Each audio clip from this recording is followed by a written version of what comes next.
Welcome to Monologues by Hassie, where I'm going to be dropping unsolicited brain dumps from the depths of my grey matter. I'll talk about life, money, society, and self-development, plus whatever else lies up there, whilst hopefully not getting cancelled in the process.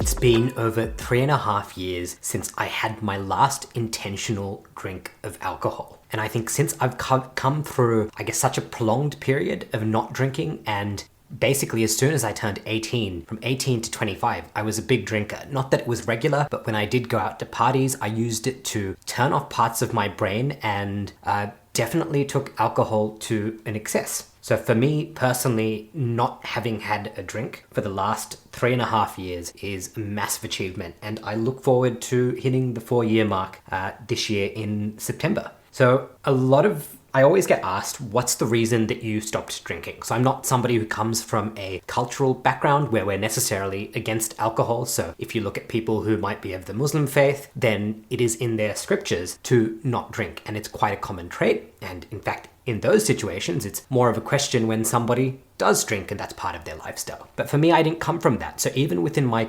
community, being Sri Lankan, when I stopped drinking, it was a big shock to people around me, both my age and then also people older than me. So kind of parents, uncles, aunties, they were like, wow, wait, you stopped drinking? That doesn't sound right. It's almost like the fact that you don't drink is dangerous to part of the culture. But nevertheless, the long version is, and this is kind of the version that I tell everybody, and it is true, but it's also a coincidence, and I'll get to that in the shorter version. The long version is I went to a Mexican temple in Los Angeles and I made a few offerings to the Angel of Death, and in doing so, the bargain I made was that I was going to stop drinking until I achieved the things that the angel promised me. Otherwise, bad things would happen. And that is very true, because as soon as I came back from Los Angeles, my last intentional drink of alcohol I had was, I can't remember what type of beer it was, but it was a can of beer from, LA to Sydney in the middle of the ocean, well, above the ocean. And that was my last drink.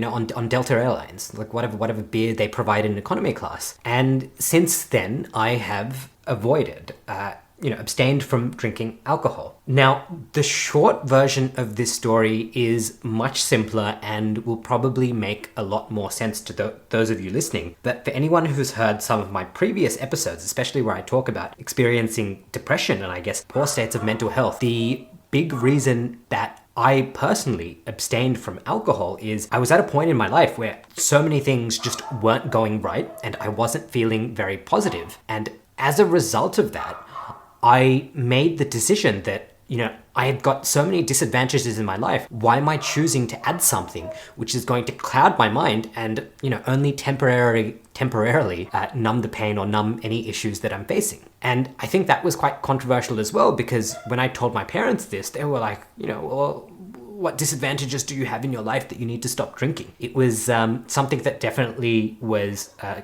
confrontational statement to make to people around me. And that's also why I have the long version of the story, and which just merely happens to be a fun coincidence. It was a fun thing I did with a group of people who I was staying at a hostel in Los Angeles. And, we went to this Mexican temple, and there were some very strange coincidences which happened to the group of us after lighting a few candles and making an offering to the Angel of Death. But the real reason for me is I just did not want to add another disadvantage when I was in probably the biggest mental rut that I have experienced so far. And it's that kind of sense of being lost when I'd finished my formal education and life wasn't kind of where I expected it to be, right? There was this expectation and the reality was very different. And the difference between that expectation and reality for me was depression, right? Because if your reality is a lot lower than what you expect it to be, that is, in the most basic sense, that is unhappiness and depression. So what benefits have I seen from giving up alcohol? I think the biggest one is money. Money is huge, because I remember my first year of university, I was always going to uni parties and we'd be buying alcohol and I'd be buying people drinks, and money was by far the biggest thing I saved. I think first year uni, I probably made $8,000 to $10,000. And it scares me to think how much of that, quite a large proportion, probably would have been spent on alcohol and, going out to parties and buying drinks in clubs. So that is quite a scary thought. But the next one is time, because you're not drinking. And this isn't to say that I'm not going out. So I still go out with my friends. I still go out with my colleagues, if we're going to a bar or something. But I think where I really save time with not drinking is, obviously, if we stay out way too late, I will essentially feel hungover anyway, purely due to sleep deprivation. But otherwise, because I can get into a restful state much faster, overall I have much more things to do. And I'm not in a state of mind where, I'll still go out, but I no longer need to go to a bar every week and, sit at a bar. So I still go out with people, but it's a much less frequent occurrence. And back to money as well, I still buy my friends drinks, right? So I'll still do rounds. The difference is, when I do my round, I'll be buying myself a soda water and them alcoholic drinks, and they'll do the opposite. So I will still spend money on alcohol, and I'll still buy alcohol as gifts to people who do drink. So I'm not against alcohol. I'm not against people who drink. But then, so I still spend some money on it from time to time, but it's just not something that is a huge part of my regular expenses. And then the last two huge benefits I've had is just more energy overall. I think people who see me on a day-to-day basis, I probably seem very low energy. Anyone who's seen me at work, depending on how rough of a week it's been, might say, wow, I've got low energy, but it's because I spread my energy across many different activities. And I think to maintain that type of workload, I really do need to conserve as much energy as possible. And the biggest one, it's clarity. So in the short version of why I don't drink, it was the simple, I already have so many disadvantages in my life. Why would I go ahead and add another one intentionally? And for me, it was one of the steps I took, which gave me a lot of mental clarity. I think because I wasn't hiding my problems behind alcohol and switching off parts of my brain when I wasn't feeling good, I got this clarity that, in addition to other things that I did, like going to a therapist, journaling, and meditation, and so many other things that I did to kind of get out of that depressive state, it was one of those things which just provided fertilizer for everything else that I was doing right in my life at that time to exit that state. So huge benefits. Money, time, energy, and clarity. What are the downsides? Well, off the top of my head, it's really hard to think of downsides because I was the person who drank.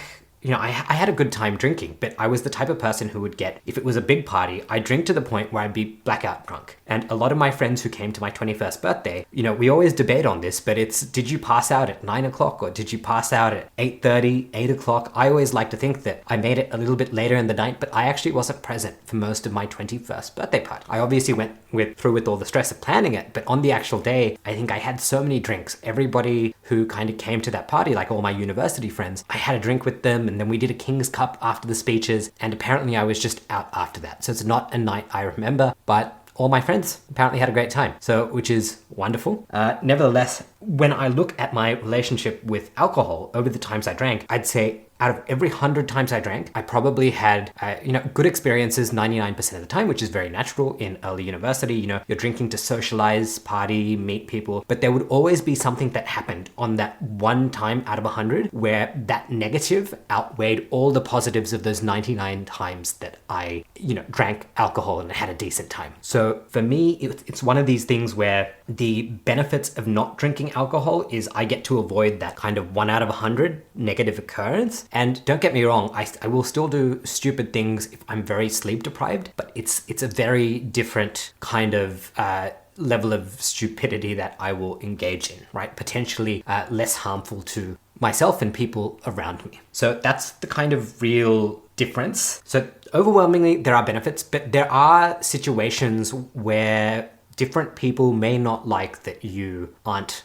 drinking alcohol. So I still go out. I'm still going out. I went out clubbing recently with some friends, and if there's like a party, I'll stay out late with everyone. Work events, I'll still be at the bar. I'll just be drinking a soda water with a wedge of lime. And for the most part, all of my friends, and took a bit of getting used to for them at first, because they had to kind of kill this identity of me where I was the person always drinking to a person who suddenly has stopped drinking. So of course there was some transition in that identity shift, and a lot of my friends, my identity had to catch up. But after I'd stopped drinking for kind of 3 to 6 months, people got used to the fact that, hey, we're not going to ask this guy to drink. We're going to respect his decision, which is really cool. And I'm grateful for my friends for that. But I've met people on one-off occurrences where they really don't like the idea that I drink. And there was something that happened recently. I was at an engagement party, and obviously, An engagement it's the union of two families, two different circles of friends and so on. And I was meeting some of the groom's side for the first time, and they were all really lovely. But there was this one person who I met for the first time, and they thought I was joking that I didn't drink. Because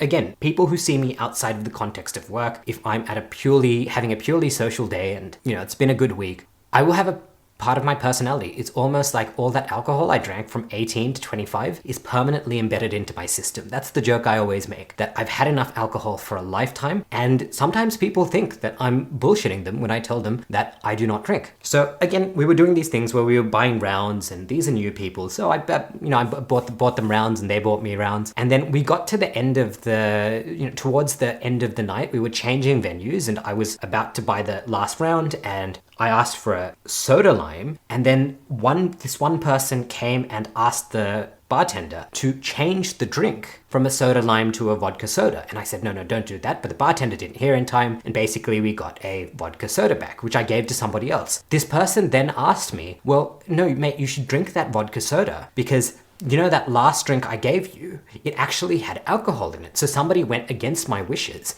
and put alcohol into my drink. So they essentially spiked my drink. And in that moment, I was pissed. I was like, holy crap, I've gone 3.5 years without drinking alcohol, and one idiot has decided to put alcohol in my drink, which is why at the start of this podcast, I said I had not intentionally drunk alcohol in 3.5 years. And I was very angry about this, but because I was, relatively sober, I'd only had the one drink that apparently this person had bought and put, a shot of alcohol in, I came to the conclusion that, well, hey, I'm at my friend's engagement party and I'm not here to start a fight, so I'm gonna let this go, but this person, I have written them off. This is not somebody I want to associate with. Chances are I will see them again due to the nature of how I met them, but I know that this person is at arms, you're going to keep them more than arm's reach away. You're going to say your highs and buys. You don't need to invest any energy into developing a relationship with this person. It did scare me a bit because they were probably in their 30s, they were married, they had children, and I'm like, holy crap, this person is raising these people to become responsible, functioning adults, good citizens in society. And it just, absolutely scared me that somebody who should have known better did something so immature and very, very risky. You can imagine that if somebody told you they had an allergy, it's very risky to go out of your way to prove them wrong. Because that could backfire very badly and turn into an ugly situation. So that is one of the downsides, but that is such a small downside. As far as things go, that you'll have people who don't like the fact that you're not drinking, or they don't believe that you don't drink, depending on your personality, and they will go out of their way to make your life a little bit difficult. But the way I see it, and I've reframed this as a positive thing, this is almost a very quick litmus test onto who I should invest energy into and who I should not invest energy into. The way that people treat you under certain circumstances will let you know if you should keep investing energy into that relationship. So the fact that I've done something that confronts people, and if it threatens them, well, for me, it's a very short and quick litmus test to figure out, do I want to develop a relationship with this person in some capacity, or do I not? And that is definitely a positive. So overall, I'd say the downsides are relatively minimal. There will be weird things which happen, like the one I just described, where I had my drink spiked with alcohol, just so somebody could prove some weird point that they had going on in their head. But overall, there are so many benefits. Now, I want to end this with saying that this is not I don't have anything against alcohol, and I love people who use it responsibly and,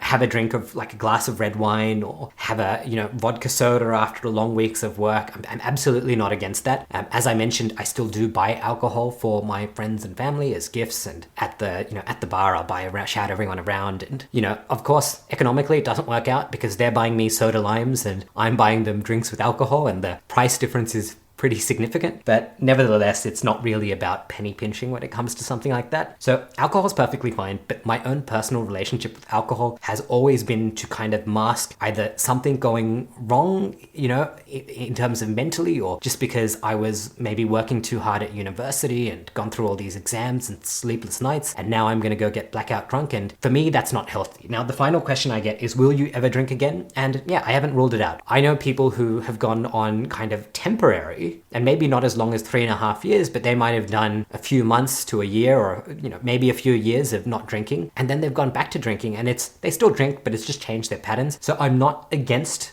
drinking alcohol in the future. It is something I might do. So I'm not going to rule that out there, but the fact that I have abstained from intentionally drinking alcohol for the past 3.5 years has been one of those things that's absolutely changed my life. It's definitely improved things and improved a lot of relationships, my own mental health and well-being, probably also my physical health as well, because I do remember that when I got blood tests when I still drank, my liver enzymes always came up with a little star saying that, you've got too much negative activity, like kind of like alcoholic fatty liver. And that actually all improved after a few years of not drinking. So that was a really positive sign to see in terms of my physical health. So plenty of benefits. And I'm going to end it there. And with that, I want to wish everyone listening to this great success on all your endeavors.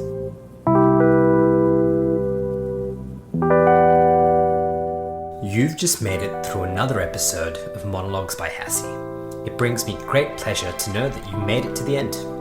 To listen to more episodes, subscribe on your favorite podcast app or visit monologuesbyhassie.com. Thanks for swinging by.